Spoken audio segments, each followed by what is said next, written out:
ओम नमः शिवाय। आप सभी व्यूअर्स का पुनः स्वागत है। सभी व्यूअर्स को धन्यवाद देते हुए आज मैं एक चंद्र ग्रहण के बारे में आप लोगों को थोड़ा-सा बताना चाह रही हूँ। ये 19 नवंबर 2021 को पड़ने वाला है। साल का दूसरा और अंतिम चंद्र ग्रहण है। ये जो है वृष राशि और कृत्तिका नक्षत्र में पड़ेगा।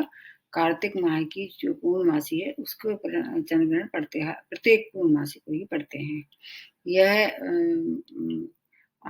अमेरिका, यूरोप, अफ्रीका, ऑस्ट्रेलिया, प्रशांत महासागर ऐसे अनेक देशों में ये दृश्य होगा, लेकिन भारत में केवल ये उत्तरी पूर्व जो जगह है उसमें दिखाई देगा, जैसे असम है और पूर्वांचल जो देश है, मतलब जैसे अरुणाचल है प्रदेश, उसमें दिखाई देगा, चंद मिनटों के लिए दिखाई देगा, क्योंकि इसकी जो अवधि होगी बहुत लगभग 11 साढ़े 11 बजे के लगभग शुरू होगी दिन में, और फिर ये 5 बज के 39 मिनट में तक 39 मिनट पे ये समाप्ति हुई, तो लगभग 3 घंटे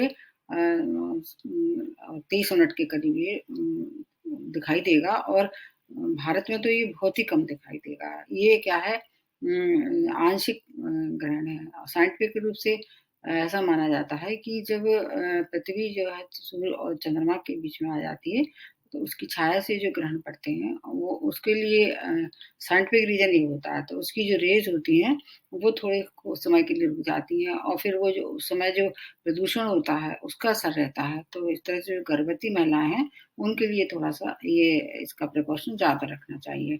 जैसे जो लोग वृद्ध हैं या जो बच्चे हैं या जो बीमार हैं, उनको इन सब चीज़ों से परे रखना चाहिए। लेकिन साधारण अगर आपकी हेल्थ गवारा करती है, तो उस समय इस दौरान कुछ खाएँ ना, कुछ ऐसा काम ना करें जो कि आपकी हेल्थ के लिए परेशानी भरा हो। जहाँ तक सूतक वाली बात है, तो अगर आपकी मतलब आत्मा या कॉन्शियस अलाउ करता है, तो आप भारत में रहते हैं, चाहें तो उसका दोष मान सकते हैं, लेकिन वहाँ दिखाई तो नहीं देगा। फिर भी ग्रहण अच्छे नहीं होते, कोई भी ग्रहण होते हैं वो अच्छे नहीं होते हैं, सूर्य ग्रहण या चंद्र ग्रहण। क्योंकि चंद्रमा पृथ्वी के बहुत पास है, इसलिए इसका ज़्यादा इफ़ेक्ट होता है, और चंद्रमा का सीधे संबंध किससे होता है? मन से होता है, माता से होता है। तो मानसिक परेशानी को ज़्यादा सामना करना पड़ता है जब कभी चंद्र ग्रहण दिखाई देते हैं या पड़ते हैं। जबकि सूर्य ग्रहण के लिए इसके विपरीत है, क्योंकि उसमें आपका जो बॉडी है, मतलब फिज़िकल बॉडी, वो भी प्रभावित होती है। सूर्य तो एक तो एक उनका जो रूप भी बहुत विराट है और ग्रह में बहुत शक्तिशाली है। तो वो अभी नहीं पड़ रहा, उसके उसका भी पड़ने वाला है, दिसंबर में होगा वो, उसके लिए मैं आपको बाद में बताऊँगी। इस समय कृत्तिका नक्षत्र और वृषभ राशि वाले सबसे ज़्यादा प्रभावित होंगे। इसके अतिरिक्त आपका जन्म अगर पूर्व आषाढ़ा और श्रवण नक्षत्र में हुआ है, तब भी थोड़ी-सी स्थिति बहुत ज़्यादा सुखद नहीं रहने वाली है। लेकिन अगर आपका जन्म पुष्य नक्षत्र में हुआ है, उनके लिए ज़्यादा हानिकारक नहीं रहेगा। प्रत्येक राशि वालों के लिए अलग-अलग परिणाम लेके आए हैं, और मानसिक पीड़ा तो लगभग सभी के लिए ये मान के चलिए कि कुछ न कुछ देंगे चंद्रमा। तो उसके लिए मैं रेमेडी सबसे बाद में बताऊँगी। और प्रारंभ जो करते हैं वो सबसे पहले मेष राशि से करते हैं। मेष राशि के सेकंड भाव में जहाँ 2 नंबर लिखा होगा उसको प्रभावित करेंगे, तो मेष राशि के सेकंड भाव में चंद्रमा की स्थिति देखी जाती है। तो आपका ये धन का, कुटुंब का, वाणी का है, तो आपको धन प्राप्ति में परेशानी हो सकती है। संपत्ति से जुड़े मामले अगर पहले से कुछ डिस्प्यूट चल रहा था, तो 15 दिन के लिए टाल देना चाहिए। इसका प्रभाव जो है प्रत्येक ग्रहण का 15 दिन पहले से और 15 दिन बाद तक रहता है। परिवार से जो रिश्ते आपके बिगड़ सकते हैं, आपको अपनी वाणी पे कंट्रोल निश्चित रूप से रखना चाहिए। अगर आप वाणी पे कंट्रोल रखेंगे, उस दौरान आप किसी से अबे-तबे नहीं बोलेंगे, तो फिर ज़्यादा परेशानी का सामना नहीं करना पड़ेगा। अब दूसरी जो राशि बनती है वो वृषभ राशि है, इसमें ही पड़ रहे हैं खास तौर से, तो आपके तो लग्न को ही प्रभावित करेंगे।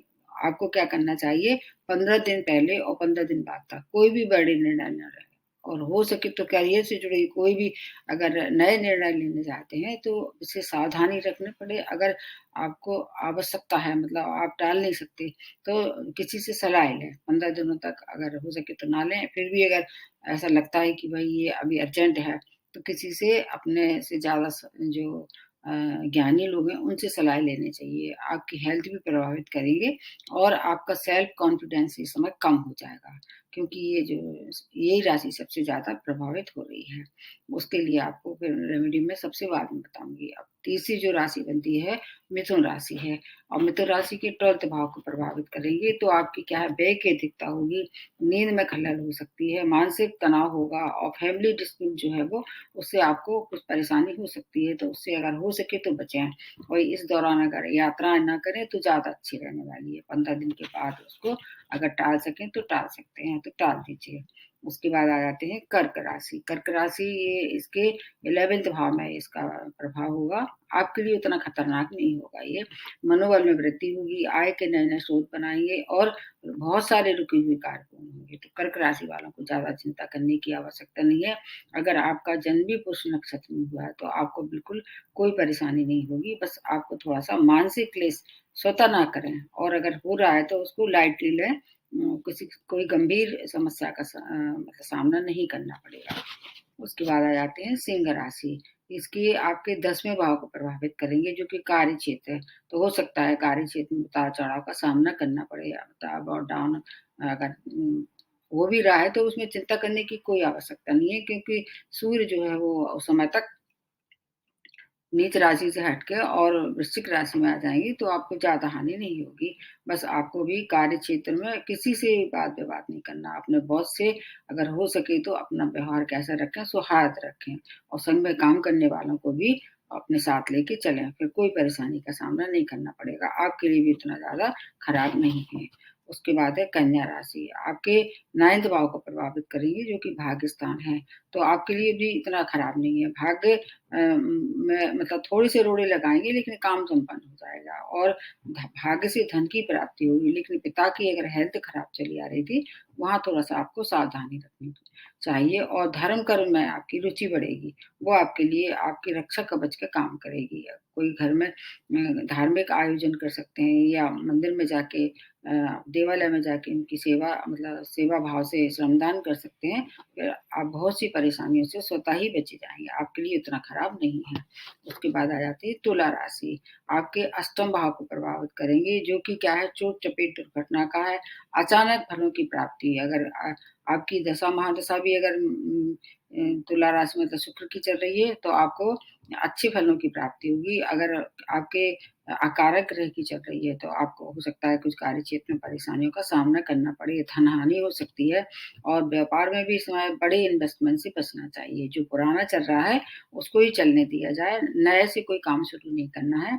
दुर्घटना के लिए विशेष सावधानी की आवश्यकता है और अगर आप विदेश जाना चाह रहे थे तो कुछ समय के लिए इस यात्रा को स्थगित कर दें।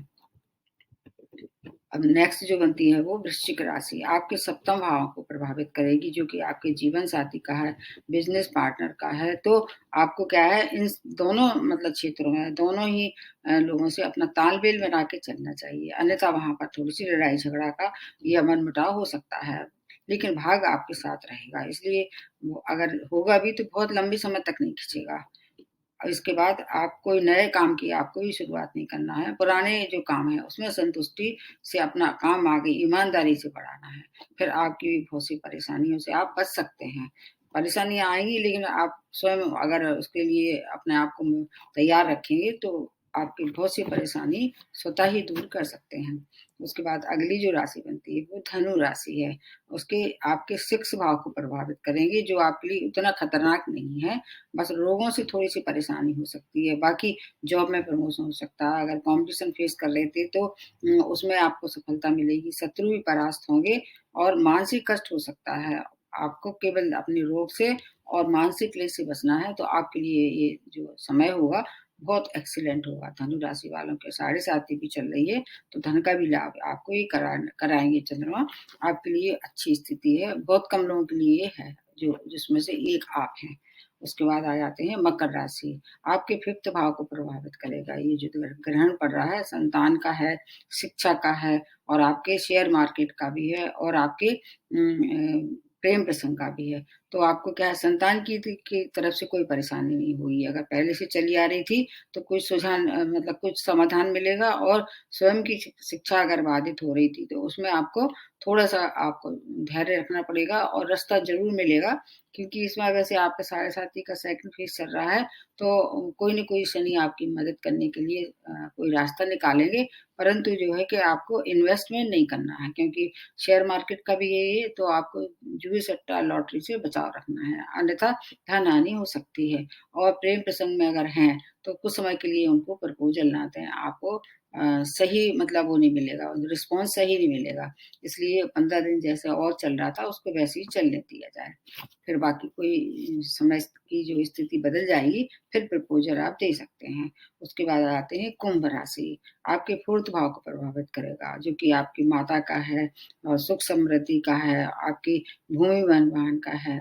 आपको मानसिक पीड़ा का सामना करना पड़ेगा, माता की हेल्थ भी खराब हो सकती है और इस समय कोई भी नए भूमि वाहन का सौदा ना करें, अन्यथा जो है वो आपको हानि होगी और इसके साथ-साथ उसकी वजह से आपको मानसिक कष्ट भी होगा और वाहन से भी कष्ट आपको हो सकता है।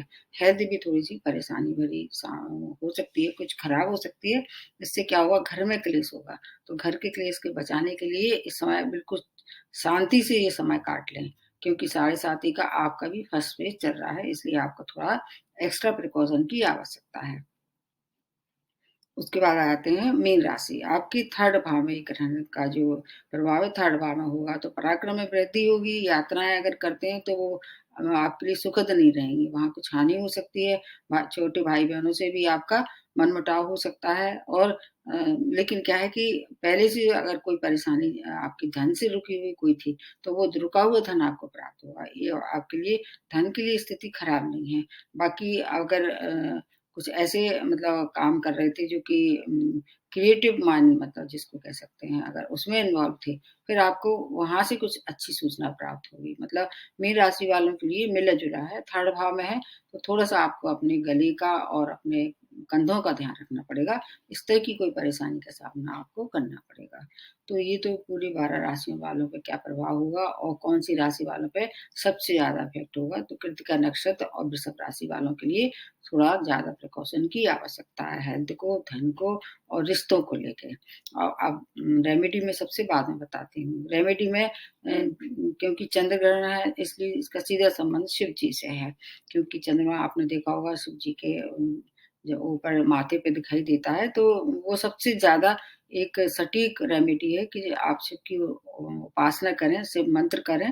अगर उस दौरान हो सके ज़्यादा से ज़्यादा आप जाप करें मंत्रों का, चंद्रमा के मंत्र का, शिव के मंत्र का और इसके अलावा सफ़ेद चीज़ों का दान भी करना चाहिए और अगर आपकी माताजी आपके पास रहती हैं या माता से किसी भी तरह से आपका पहले से आपने कुछ उनको नाराज़ कर दिया था, उनको खुश करने के लिए कोई अच्छा-सा उपहार दें और उनके अगर हेल्थ या उनका किसी भी तरह से आपने मन दुखी किया था, तो अब उनको उस दुःख से मतलब क्या है, खुश करने की कोशिश करें।